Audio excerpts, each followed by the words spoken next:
I'm going to talk about a generation that's been caught in between two worlds. What generation is that? Well, I like to call them the elder millennials, but you could also call them the baby Gen Xers. What do I mean by being caught between two worlds? Think about it. Elder millennials knew the world before the internet, and they knew the world after the internet. Elder millennials knew the world before social media and after social media. I remember this particular story as well. I was at my grandmother's place in Regina, Saskatchewan. We're upstairs and they had a TV in the kitchen. And me and my older brother were up there and they had a TV on, and all of a sudden we saw this white Bronco driving across the screen. And it was OJ. And we saw the birth of reality TV. So what I'm going to be talking about today is just a generation caught between two worlds, and how has that affected this generation and the generations moving forward. Let's jump into it. The world before the internet. We know the world before the internet. We know what it's like to be out on our bikes. We know what it's like to hang out with our friends. We know all that stuff. We know what it's like to be free-spirited and not to be completely monitored all the time. We know what it's like to be left alone by our parents. I mean, it was not unheard of for an elder millennial or a baby Gen Xer to be left alone at home after school. This was normal. It was not unheard of for us to be out till the streetlights came on. Not unheard of. And you start thinking about how much the world changed over the course of, let's say, 1981 till 2002. Absolutely massive changes. We were the generation in 1999, we were there, the generation that kind of first dealt with Columbine. Columbine became a huge, sensational, terrible event. But we were there, that affected us. When you think about all the world events that happened to this generation, it's hard to see another generation that's got so many events. We have wars, we have tech revolutions, we've got musical revolutions. We were in there, I remember seeing on MTV 1967 and 1994, Kurt Cobain, Peace, Love, and Empathy. We suffered through and dealt with a lot of different things and had to adapt to a lot of different things. We're young enough to know the world before the internet took over, but we're also old enough to adapt to it. Old enough to adapt to keyboards and computers and these cell phones. We know the world before cell phones. We know the world before smartphones. So we're basically the last generation of the old world, because after us, every generation after a millennial has grown up with social media, has grown up with smartphones, has grown up with instant gratification, has grown up with everything that we know the world that before that these things came into place. We're the last generation to know the old world. Because the new world that we're in, you tell me right now, anybody, Gen X, boomers, whatever the case may be, is this new world better than what it was like before? Before the internet, before cell phones, before September 11th, before Columbine, before social media? Even it was a millennial, unfortunately, it was a millennial that created Facebook, or millennials. It wasn't just one person. So we actually know both worlds. We actually understand both worlds. And we're like the generation that knows both equally well. So why do I think this is an important topic to discuss? Because the world has changed so much over the last 20 years. It's impossible to recognize what it used to be.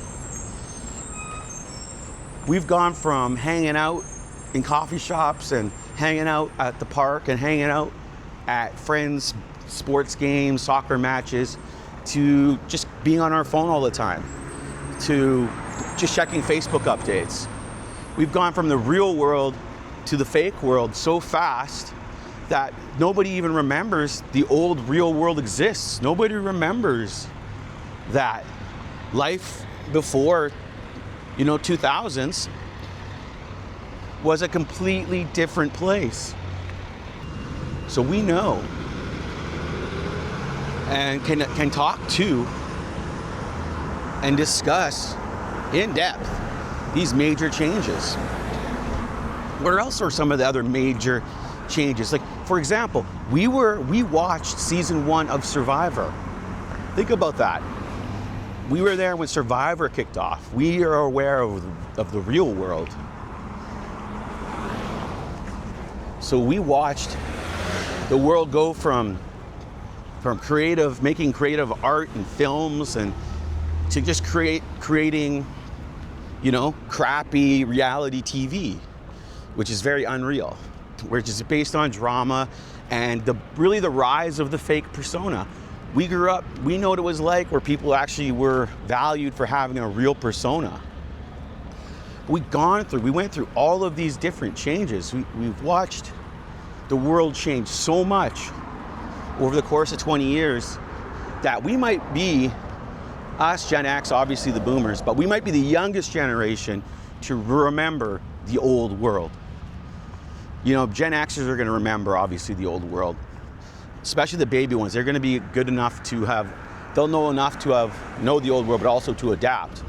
But at the same time, having Gen X as our kind of older brothers and sisters toughened us up, because Gen X didn't let you get away with stuff. Sometimes you get beat up by Gen X. Sometimes you have to get in a fist fight with your brother or your sister, or people that are a little older than you.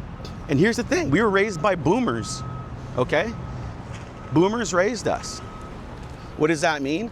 That means if we got out of line, we got whooped, we got spanked, and we got dealt with. So we were kept in line. We're given a lot of freedom, but when we broke that freedom, or when we broke that trust and did something stupid, we suffered the consequences of it.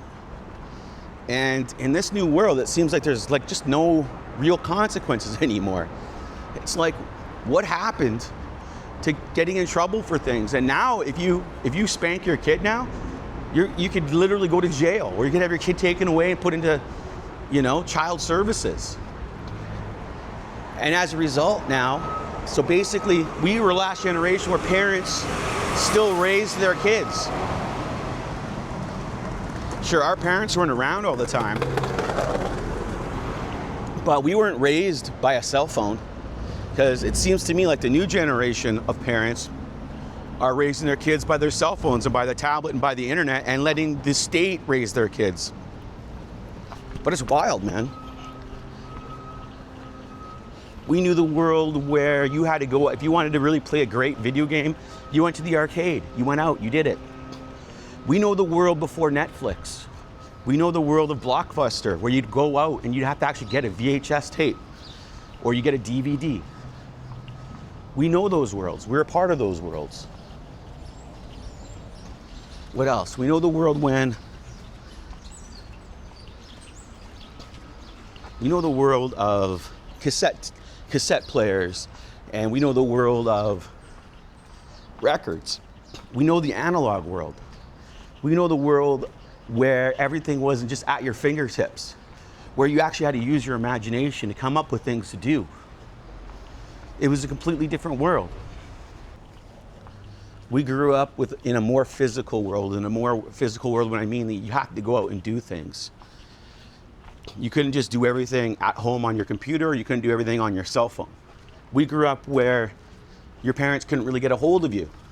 You just knew that you had to be home at a certain time, and that they just assumed you were okay. That's how we grew up, man. And then you look at, this generation that's caught between two worlds. That is the millennial generation. And this next generation, I guess what is Gen Z, Generation Alpha, and the next generation, these people are all caught up in the world of digital. You look at what's happened to, say, the girls from my generation, from older millennials or Gen X, they weren't on Instagram. They didn't have Instagram influencing their every move. Because you look at Instagram, and how easy it is. Back in the day, you couldn't get attention so easy. So if you were a girl, you'd have to like go out and you'd meet people and you'd have to talk to girls or you'd have to talk to people, and getting attention was hard to do. But nowadays with Instagram, it's super easy to get attention. You know, you wear some scantily clad clothes, take some, you know, pictures, post them, and next thing you know, you got 10,000 guys commenting on how great you look. And now attention's basically free for you. And then what happens from Instagram is, you know, people start thinking, well, if I'm on Instagram, look at all these girls making money on OnlyFools. So the next thing you know, you're going from Instagram to OnlyFools, thinking you're gonna make all this money, and you don't think that this world is messing with your mind? We grew up in a world before they had adult entertainment everywhere, where it was on. Back in our day, you'd get lucky if you found one in the woods, found like a magazine in the woods. But nowadays, guys and girls can just go on the internet and find as much adult entertainment as they want. And you don't think this is messing with the kids' heads? You don't think this is messing with what they think a relationship is? Or how they look at guys, or how guys look at girls? It's completely screwing up how people view each other. We talk about objectifying. I mean, if anything, we're in a nation or we're in a generation of objectifying where it's only looks that matter. It's got nothing to do with what's going on inside the person. It's all about looks. How good do you look? How much money do you got? Right? How good looking is your girlfriend? And it's just about this fake. It's about fakeness. If you watch TikTok or Instagram and you watch people do their videos, they talk, it's like this over the top fakeness. Hey guys, good to see you today. I'm gonna be doing this, this, and this. Oh yes, and I like doing this. And you just see this complete lack of authenticity. If anything, it's inauthentic. That's another thing too, is authenticity is so hard to find these days. You literally have to go out searching for it.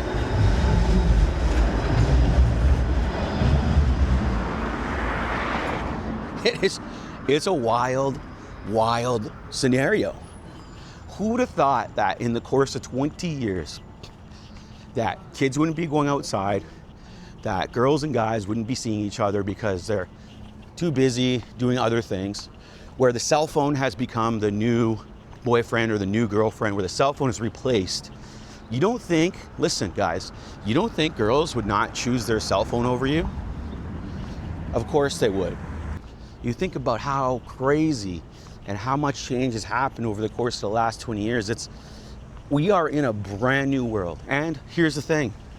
So not only have we gone through the tech revolution, the social media revolution, internet revolution, musical revolutions, whether it be rock and roll or grunge or hip hop, but we're on the cusp of probably one of the biggest tech revolutions in the history of mankind. AI. Now we're here to see the rise of artificial intelligence. And you don't think that's not gonna be a monstrous rise? If you look at what social media, when you first started social media, it seemed so innocent and safe. But now look at what social media has become. And when you look at AI, sure, you can do a lot of things with AI. You can create thumbnails, you can create videos, you can get it to write up contracts for you. You can do so much with it. It's become the new de facto Google. And we are on the cusp of probably this has got to be the greatest revolution. And I don't think it's going to be a good one. What do you think is going to come from the rise of AI? We're going to see mass unemployment because AI could do so many people's jobs without anybody overlooking them and doing it perfectly. You're going to see a serious drop in like empathy, because you're going to start seeing that AI is going to be starting to make decisions that normally you would have a human making. And when a human's making a decision, They can always take in their humanity when making that decision, but AI doesn't have humanity.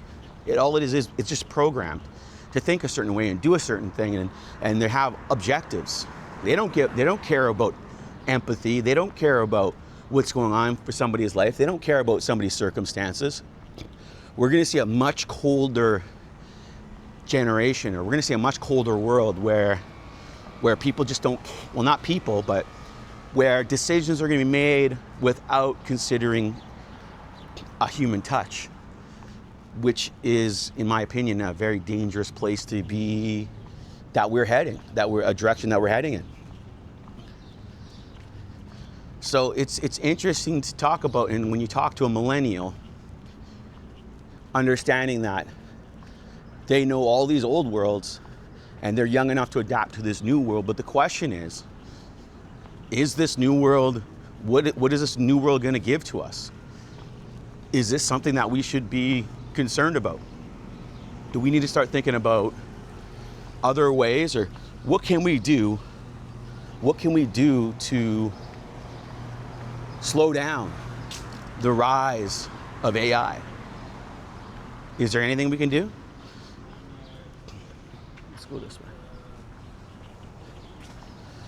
Does it matter, or do you guys think it's good? Do you think it's a good idea that we have artificial intelligence making all these decisions for everybody? And also think about all the skills that people are losing because they no longer need them. Like, people don't even need to write anymore. They need to write stuff. They don't need to do mathematical equations. You know, AI is going to be able to build buildings. It's going to be able to do so many things, and it's going to be able to do it in a split second, versus like the human touch. What is that going to look like? Like, the creativity of humans is one of the great things about the imagination of humans. Is what separates humanity from the animals. If humans lose the ability to create and to be creative and to create their world around them, then the world around them is going to become very, very ugly, very quickly.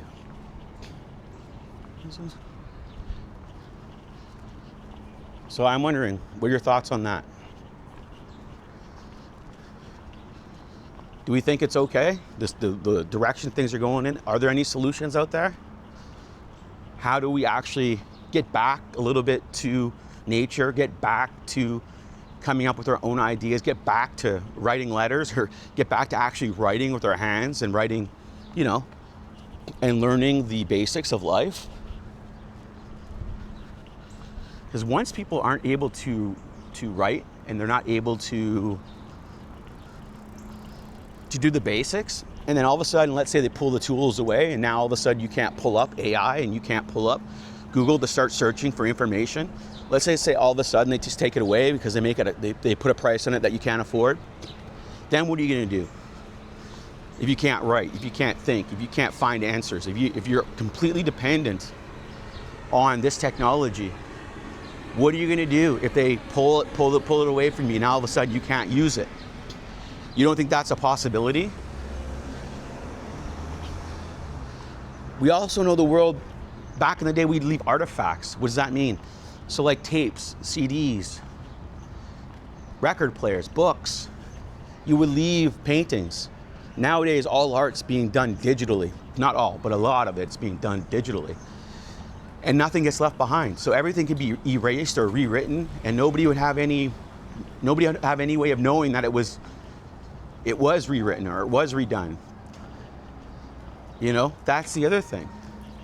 No actual physical artifacts are going to be left behind of what we did, of our art. It's all on digital, and everything can be erased on digital or redone.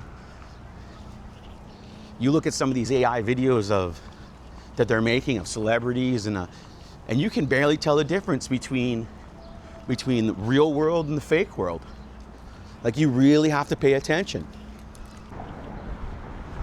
We've got cell phones, social media, the internet. We've got endless distractions. We've got virtual reality. And still we have no cure for cancer.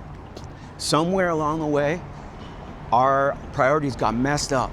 And now we're in a world where we're more interested in being entertained than saving people's lives. Tell me, Is this the world that we are leaving for the next generations and for the generations to come? What kind of a world are we leaving? We need to start finding a way to stop focusing on distractions and stop focusing on entertainment and try to find a way to focus on and reprioritize what matters in this world.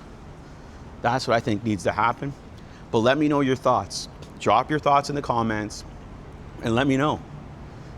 Do you think that we've gone too far with social media, with the internet, with AI, with all this stuff? And do you think we've maybe lost focus on what really matters in life, what really matters in the world? Let me know in your thoughts in the comment section. I'm interested to hear what you have to say. I'm Matt Ross. I'm the Known Wolf.